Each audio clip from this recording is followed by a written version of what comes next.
could be sick and don't know how we're going to get well. Some of us may not have enough food to put on our tables. Some of us may be without a job and not know which way to turn.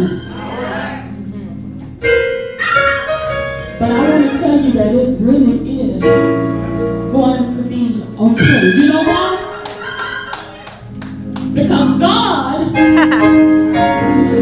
is not through blessing you. All right. Come on here. Come on here. He is not through with you. And he's not through blessing you. Come on here.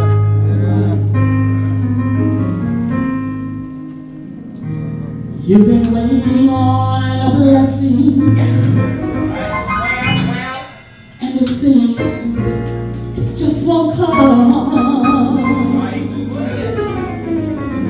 Doors are shut, things are rough.